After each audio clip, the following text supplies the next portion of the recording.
पूर्णं ददस्तु मे शरणं नास्ति त्वमेव शरणं मम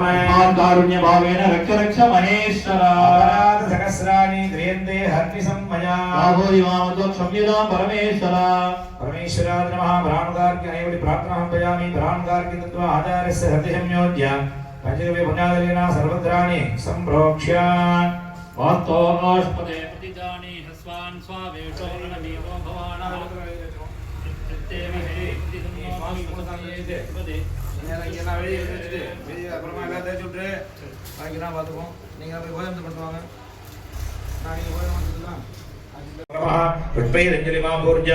ओम मूलमंत्रं मेधादिकलोभे ब्रह्मचण्डमार्ताण्डो ब्रह्मादि कारणत्याक्रमेण लयान्तमुच्चरण सर्वकर्तारं निष्कलं विभुज्ञानानन्दमयं स्वरूपप्रकाशं निन्द्य तन्मदीबोधः ऋटिक्रमेण द्वादशान्तात् पदकमज्ञा कलादेवतारेतरकोळदर्शनिरेतुदपिण्डवान् दिक्मण्डलं ध्यात्वा प्राणप्रवाहवर्पणावनिरन्ति अञ्जलिगतमिच्छन्त्यरक्षमूर्धो वा वाक्य ग्रां ग्रौं गणपति नमः सद्यो जातेना वाक्ये स्थापिन्या वामदेवन्ताभ्य अघोरेण सन्निधाभ्य तत्पुरुषेण ईशानेनावकुण्ठ्या निरोधार्घ्यं दत्त्वा स्वागतं स्वागतं स्वागतं स्वामिन् सर्वजगन्नाथ यावत् भोजावसानकं तावत्तं प्रीतिभावेन कुम्भेन्मन् सन्निधिर्भव स्वागतार्घ्यं दत्त्वा गामृतयाय नमः गीभिर्धे स्वाहा कुंसिकाय गणलिङ्गभजाय कुङ्कुम नेत्रत्रयाय अस्त्रमाय जपठे विधिविन्यस्यामूलेन एकद्विभाव्यात्रेण संरक्षे कवचेनामकुण्डा मूलेन धेनुमुद्रया मर्दीकृत्य वरन्दमूलेन महामुद्रया परमीकृत्या सकृता नमो धेनुपादयोः पाद्यं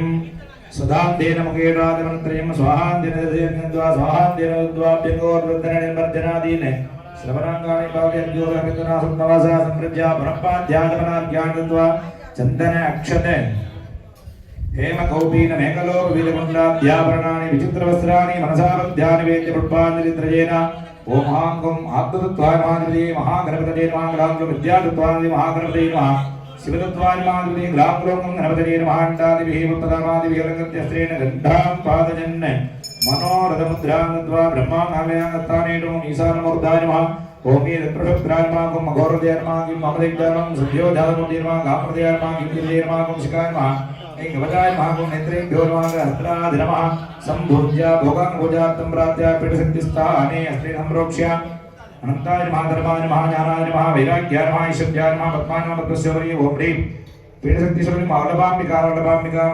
रत्नवर्णां जगत्केशीं भक्तिकटकधारिणीं ध्यात्वा पीठेश्वरीं देवीं गन्धपुष्पादिनां च यदि पीठशक्तिवल्लभाम्बिकादि नमः वाक्यावाहनादि योनिमुद्रामृतस्य पाद्य आदमन अर्घ्यान्त्वा गन्धपुष्प अक्षतैः अभ्यर्ज्य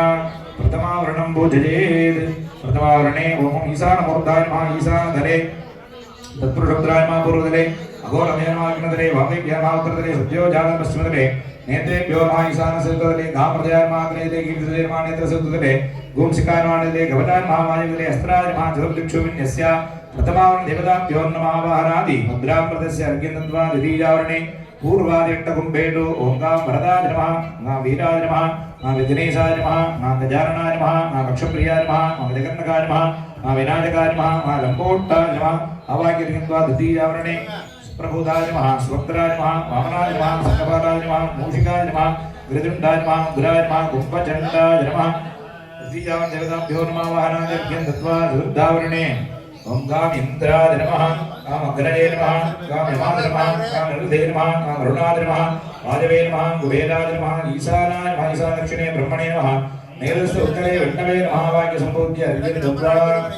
पंचमावरणे वज्राय नमः शक्तये नमः घण्टाय नमः गद्दाय नमः दासाय नमः गदाय नमः दशुराय पद्माय नमः चक्राय नमः यदेषां पञ्चासन पञ्चमा तत्त्वादिपतये शाङ्काय सायुधाय सशक्तिसपरिवाराय सर्वानन्दारभूषिताय कलातत्त्वभुवनवर्णपदमन्त्र गम गणपतये नमः ब्रह्मूलेन वाक्य संपूज्य अर्घ्यं दत्त्वा महालक्ष्मीमस्तेन संप्रोक्ष्य விநாயகன் வினைகளுக்கெல்லாம் நாயகன் விநாயகன் அந்த விக்னங்களை போக்குபவர் அவர் கணபதி என்றிட கலங்கும் வல்வினை என்று சொல்வார் திருமந்திரத்தில் கணபதி என்றிட காலனும் கைதொடும் கணபதி என்றிட கருவம் ஆதலால் செய்யக்கூடிய கருவம்னா காரியத்திற்கு கருவம் கணபதி என்றிட கவலை தீருமே எல்லா விதமான கவலைகளையும் போக்குபவராக நாம் விநாயகப் பெருமானை நமக்கு ஆகமங்கள் எல்லாம் உருவகப்படுத்துகின்றன அப்படியான விநாயகப் பெருமானை இன்றைய தினத்திலே சிறப்பாக வழிபடும் பொருட்டு கணபதி ஹோமம், நம்முடைய ஐயனார் பெருமானுடைய கும்பாபிஷேகம் விக்னங்கள் இன்றி நடைபெறுவதற்காக அந்த கணபதி ஹோமமும், நவகிரகங்கள் எல்லாம் நாளும் கோளும் கூடிய நன்னாளில் என்று சொல்லுவோம். நாள்களும் கோள்களும் சேர்ந்து சுபமான பலனை அளிக்க வேண்டும் என்பதற்காக நவகிரக யாகமும், தொடர்ந்து அருளில்லாருக்கு அவ்வுலகம் இல்லை, பொருள் இல்லாருக்கு இவ்வுலகம் இல்லை என்று வள்ளுவ பெருந்தகை 3000 ஆண்டுகளுக்கு முன்பே நமக்கு கூறி சென்றிருக்கின்றார். ஆக இந்த கலியுகத்திலே பொருள் முக்கியமானதாக இருக்கும் என்று 3000 ஆண்டுகளுக்கு முன்பே வள்ளுவர் சொல்லியிருக்கார். பொருள் இல்லாமல் எந்த காரியமும் நடக்காது. அதனால எல்லோருக்கும் மகாலட்சுமியினுடைய அனுகிரகம் எல்லாரும், நம்முடைய குலதெய்வக்காரங்க மட்டும் இல்லாம கிராமத்துல எல்லாருக்கும் நிறைய செல்வங்கள் கிடைச்சா கிடைக்கணும். கிடைத்ததை இது போன்ற தர்ம கைங்கரியங்களுக்கெல்லாம் நிறைய கொடுக்கணும் அப்படின்னு அந்த மகாலட்சுமி அம்பிகையை பிரார்த்தித்து இந்த லட்சுமி ஹோமம் எந்த விதமான பொருள் தடையும் இருக்கக்கூடாது. பொருள்னா எல்லா விதமான பொருள்களும் இருக்கு. ஒரு விறகு கிடைக்கணும், ஒரு புஷ்பம் கிடைக்கணும், ஒரு பால் கிடைக்கணும்னா எல்லாமே செல்வங்கள் தான். மகாலட்சுமி தான். எல்லா விதமான செல்வங்களும் நமக்கு பூர்ணமாக கிடைத்தருள வேண்டும் என்பதற்காக இப்ப நாம ஒண்ணு சொல்றோம், நிர்வாகத்திட்ட இதை பண்ணி கொடுக்கணும்னு கேட்டா அவங்க எந்த மறுப்பும் சொல்லாம செய்யணும். அதுக்கு அவங்களுக்கு தடை இருக்கக்கூடாது. அதுக்கு நாம எல்லாரும் சேர்ந்து நிறைய பொருள்லாம் அங்க போய் நிர்வாகத்துல சேர்ந்தாதான் அந்த காரியத்தை நல்லபடியா நடத்த முடியும். அதுக்காகத்தான்